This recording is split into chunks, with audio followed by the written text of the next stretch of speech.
Okay, guys, I am back from my long, 30-minute break. It was way longer than I was expecting. I had a jolly good time. But like I said in the part of the last video, I'm just going to say, let's just jump into it. Now, I didn't expect to make 3 parts, but the reason why I took that, but when I took my break, I realized that I wasn't recording for so long that I just stopped the camera. So now we have 3 parts, guys, which means 3 times more fun, as I always like to say. So this time we are going to jump right into the Northeast states. Hold on, let me just switch over back to the right side. Hi, this is regular me, and we are going to jump into the Northeast states. So first of all, New Hampshire. New Hampshire is sort of lucky because they are the first state in this new video, and the capital is Concord. The largest cities are Nashua and Manchester, but I think Manchester was a little larger last time. So largest city, Manchester. This is sort of like another up and going state. So pretty cool state, New Hampshire, beautiful trees. It's a White Mountain state, has a really small coastline. It also has that Republic of Indian stream thing. I could probably make another video about that another time. Now let's move on to the big guy of New England, which is Massachusetts. Capital Boston, largest city Boston. Boston is like one of our first cities. It has a lot of history in it. It has that treasure hunt thing where some people found some buried treasure a year back. Pretty cool, isn't it? It's a nice place. It has a lot of scenic sights and a lot of cool people, nice food, nice people, and nice place, as I always like to say. Next state is Connecticut. Capital Hartford. Largest city is I think it's Bridgeport. But Connecticut is sort of, and Bridgeport especially, as well as some places like Hartford and Newcastle, are actually waning in population. It's sort of like a second Rust Belt situation, where it's weird because the people are actually leaving. And most of the Northeast, especially Boston, people are actually moving to the state and city. So Connecticut's sort of a waning state, but they have some cool stuff. There was the Saybrook Colony, which was a colony of England that was later incorporated into what's now the New Haven Colony and the Connecticut Colony. Yes, Connecticut actually used to be interestingly split between different counties. Moving on to the next state, or I should say colonies. Moving on to the next state. Rhode Island is our last northeastern state. Capital Providence, which is also the largest city. Rhode Island is the smallest state by area in the U.S., and it actually grows 3% in low tide. Fun fact: the more you know graph. I just learned something. All the memes right at me. So Rhode Island is a very small state, but it has some nice things going for it.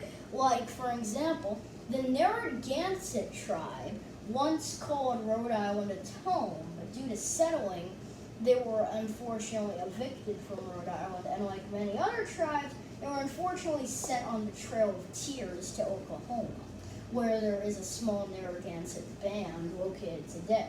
This was in the last video as well.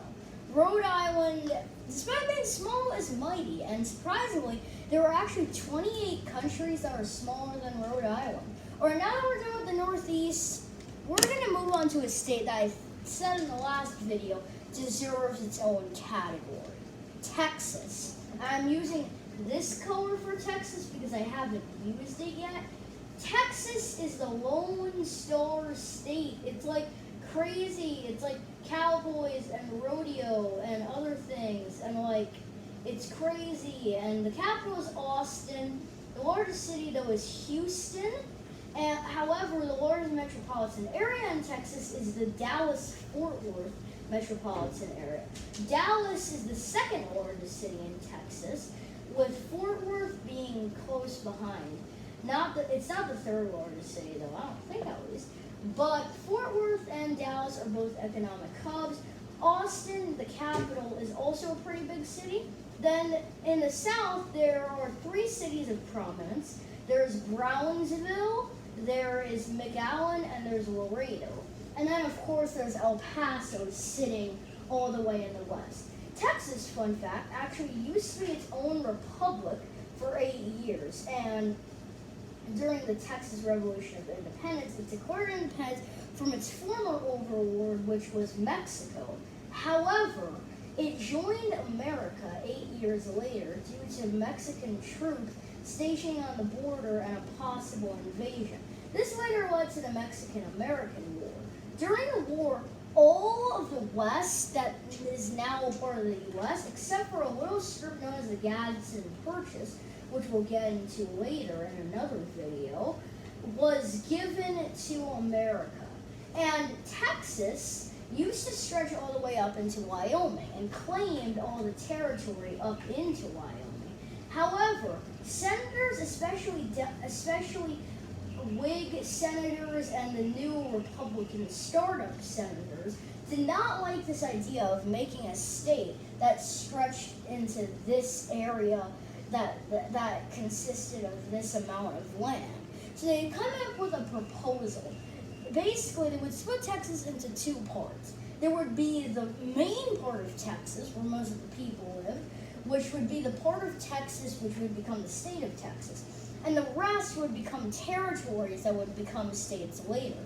There were multiple proposals, but in the end there was this one senator, I can't remember his name, but he ended up making this line, which gives us the clean border for Texas that we have today.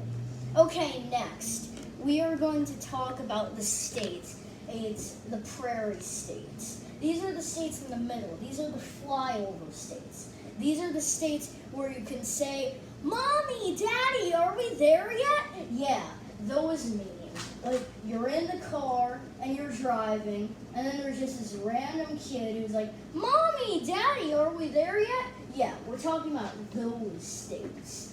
So the first of those states is going to be South Dakota.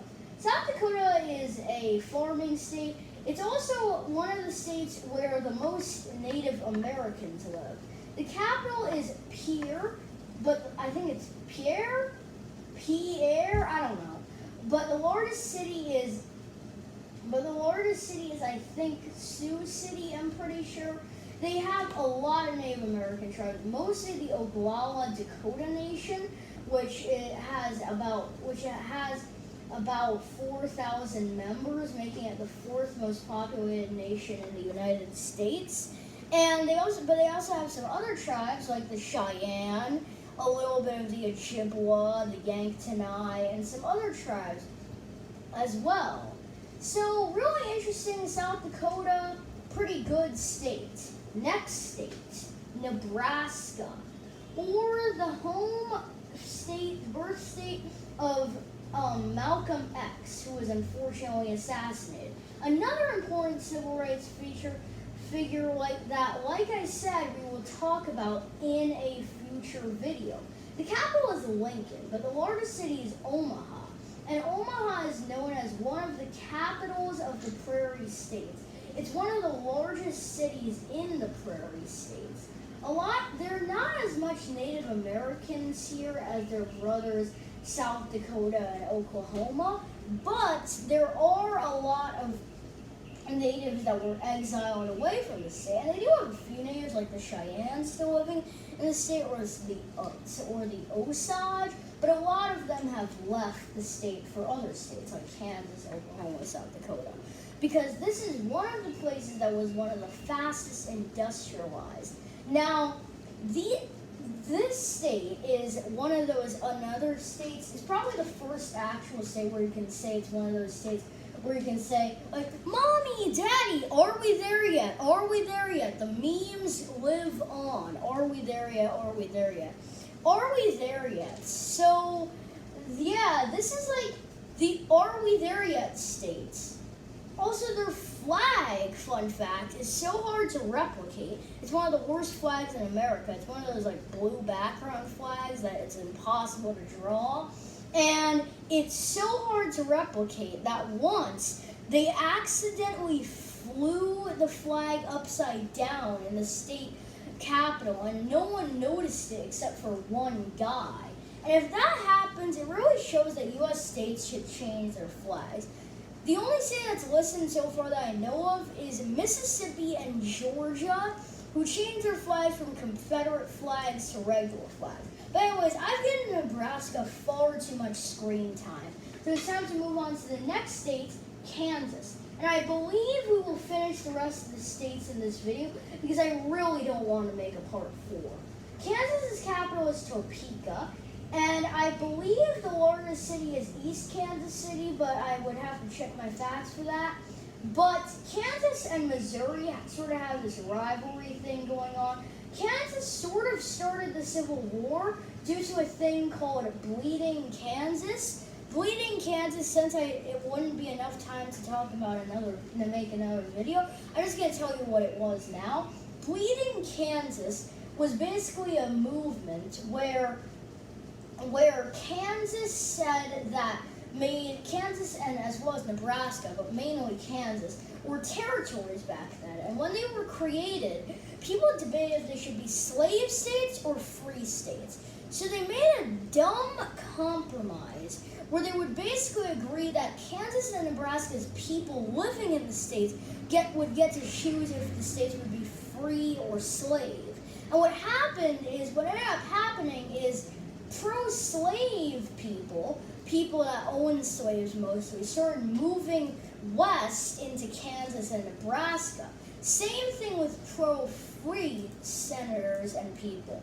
This was seen as an effort to claim the land for the free and slave states, and this is seen as the start of the Civil War because it was the most divided that the nation had ever been.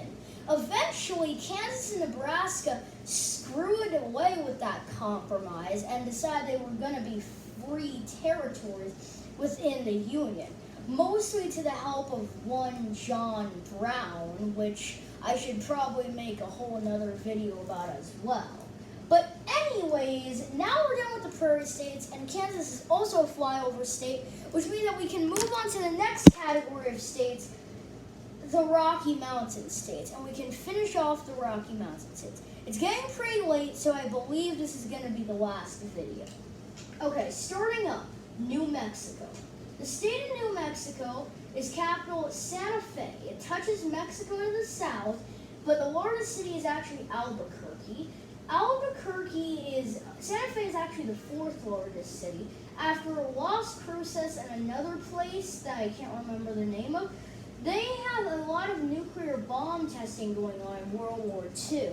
They were the site of the Trinity nuclear test, a part of the Greater Manhattan Project, to fund nuclear bombs in World War II.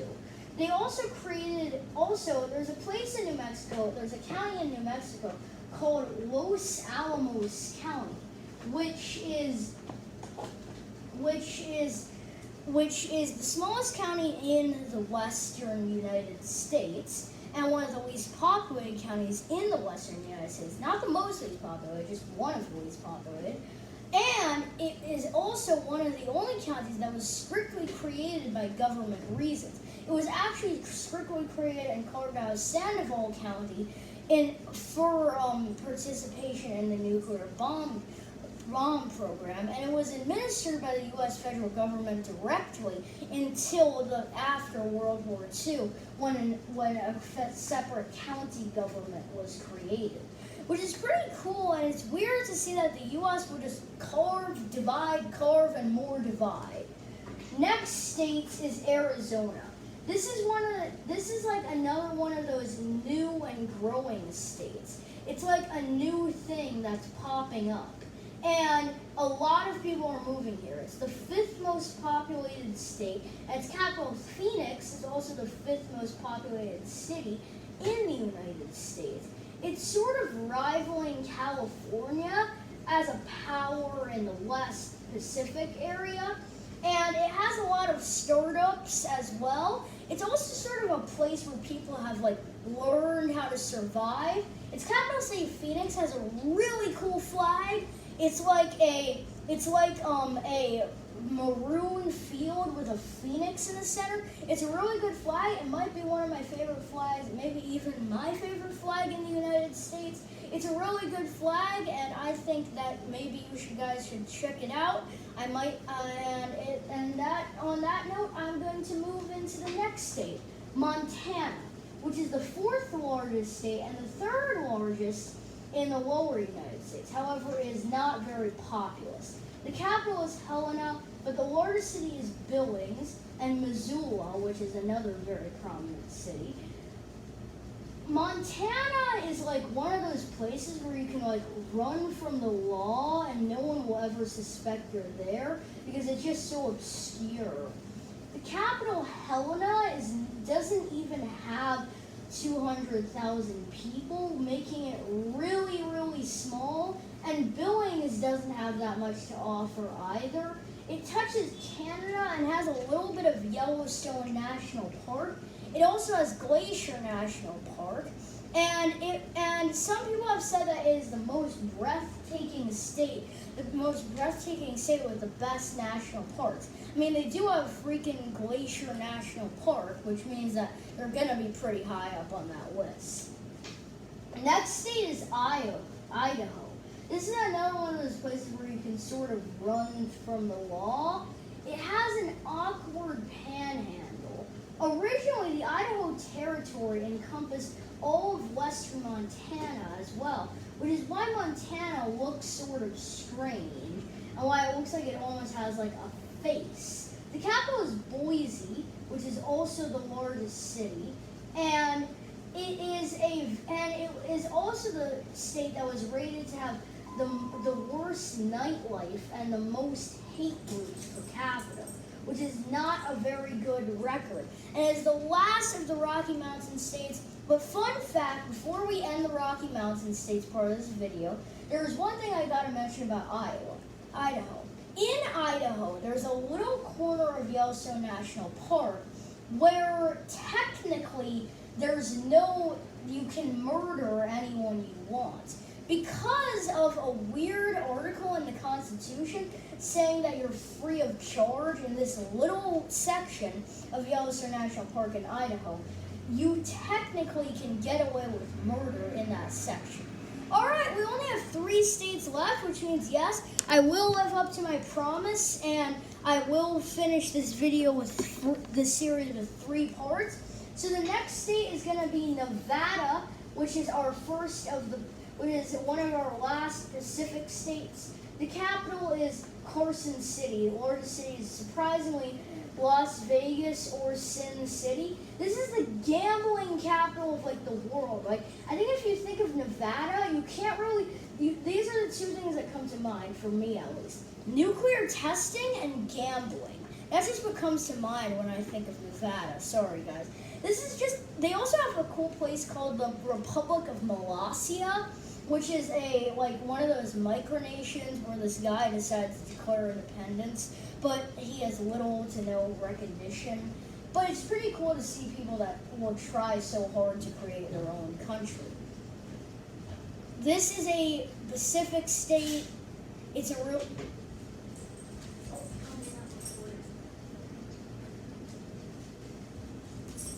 Sorry guys, there was a little cut. I had to leave the video. I did that a couple videos ago too. So, yeah, Nevada, it also has a lot of silver and gold mining. So Nevada, yeah, really cool state. Final continental U.S. state, but not the final state, there's still one more, is Washington State, which touches Canada, the Pacific Ocean. The capital is Olympia, largest city is Seattle. This is the second to last state, which means, yes, we are almost done with this crazy marathon of this 3-part U.S. state series, which means, yes, we are finally freaking done, and we can finally freaking finish this almost. We just have 1 more state left, 2 more actually. But it has the Seattle Sky Needle in the largest city of Seattle. Other large cities include Bellingham, Everett, Tacoma, and some other cool places. They're the evergreen state. They have a lot of IT startups. They're one of those new coming states, like a new contender. They are the home and founding place in the Starbucks and of Starbucks coffee, which has grown to become one of the most popular coffee bands in America. And they have the Seattle Sky Needle, which is really cool and all. Finally, our last state. We're over with this, guys. I can't believe we got here. Hawaii, capital Honolulu, the surf state. This is like surfing kingdoms. It used to be its own kingdom. Barack Obama was from here. He went to Punahou College. He was the first black president of America. Really cool guy. Hawaii, capital Honolulu, largest city Honolulu. They were famous for the Pearl Harbor attacks by Japan, and they have a lot of monuments to that. This was when the U.S. officially decided to join World War II, among very other reasons. They also have a lot of monuments to Pearl Harbor. They also have these. They're known as like a really good state and one of the best states to raise a family in. But they have like these sharp rocks on the beaches, and you have to be careful because of that. But alas, we're almost here, and I think on that note, guys, we can finally end this 3-part series, which was supposed to be 2, maybe even 1. But now I know that when you're making long things like this, you have to divide it into 3 parts. It's like copy, paste, done. So this is Mattman here, signing off.